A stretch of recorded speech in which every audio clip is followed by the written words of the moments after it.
'Cause it's just loose lips. I chat better than I sing, so go ahead and enjoy.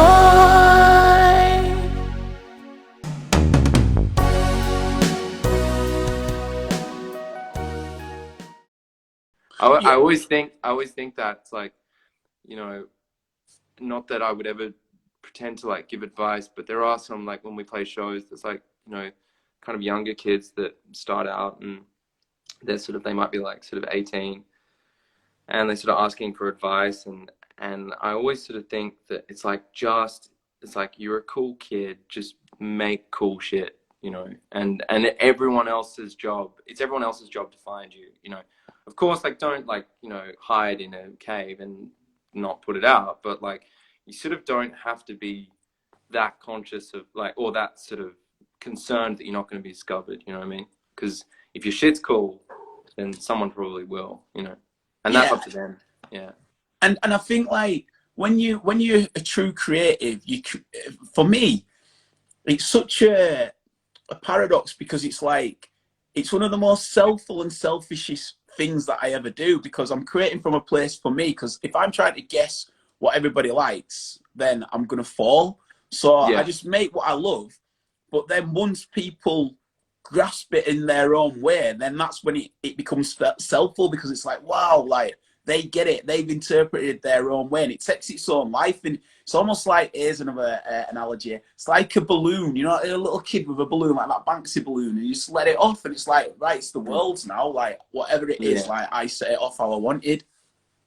Totally. Well, yeah, I mean, like you output. I mean, and there's always that thing, like, you know, you kind of you might agonize over things or whatever right up until like the last minute, and then you put it out, and then it's just out, you know, and then what is going to happen, you sort of have no idea. And there's always this random element. I remember, you know, even with Jaguar, like when tracks would get picked up for something, and it all seems like it makes a lot of sense in retrospect, but it was all pretty random at the time, you know, like, and even the same with this, like I found out one of the tracks, Rainbow Island, made it onto like a Spotify like playlist, which is when you're sort of, you know, in that like independent thing, it's like it's a real get kind of thing.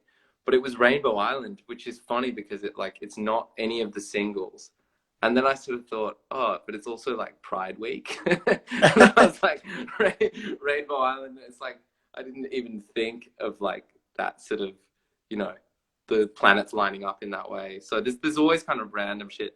And yeah, so I've been proven wrong so many times, like of like things that I thought, you know, were sort of commercially viable versus things that I think are really not.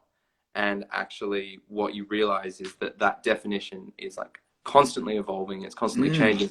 So you can't really, you know, you really can't sort of predict it. It's like trying to predict the stock market or something. And so the best thing you can do is just make cool shit.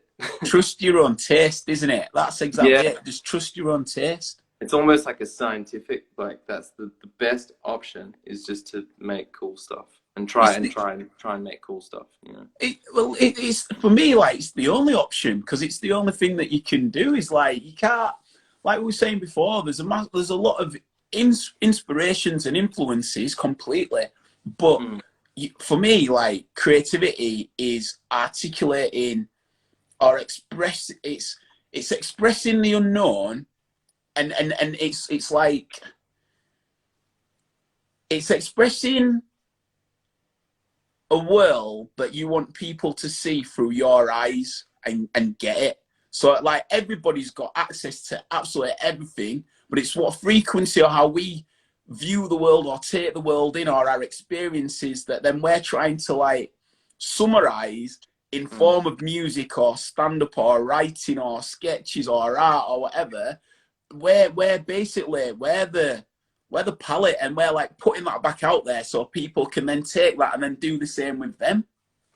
Yeah, totally. Yeah, I mean, you just outputting vibes. I don't know. I mean, I'm like Cyclops. Like, I always thought I was Gambit. No, I am Gambit. Gambit does vibe. I don't know if you're into X-Men, but Gambit's remember like, Gambit, yeah. From yeah, the mate. cartoon. So Gambit So is it's like tough. the electric. He's like, yeah, with the cards, but he charges the card. So he's like, Yeah. he's an energy charger. I am Gambit. I'll take that back. I did Hell my yeah. own head in there with Cyclops. I was like, even in a joke, I couldn't accept being Cyclops. I think he's too bossy. Yeah, he's a bit too alpha.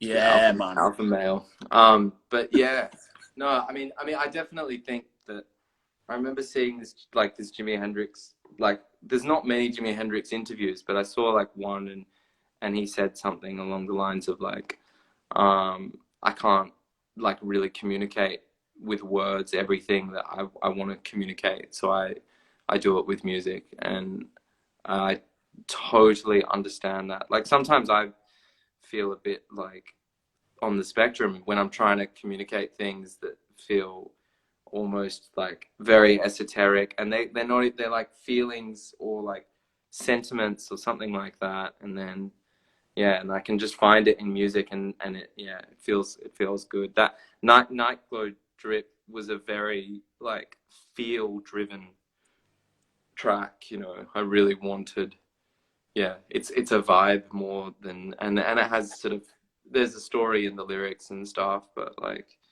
yeah, I really wanted, like the drums, I really wanted it to have a certain feel to it, you know, and yeah, I think it's come across the way that I wanted it to, for sure. I respect that, man. I respect Yeah. you going there and like opening up with that as well, because it is true. I think like there's something that yearns inside that we obviously don't feel has been created. That's why we're creating it, to express what others have created, but in our way. So that's why I always feel like, you know, going back to just do what's cool or follow your taste, like that's the only true thing that you can do, because if you're not, you might be a fad or what have you, but you know, you're not answering your true calling or your true creative calling gift. 'Cause it's just loose lips.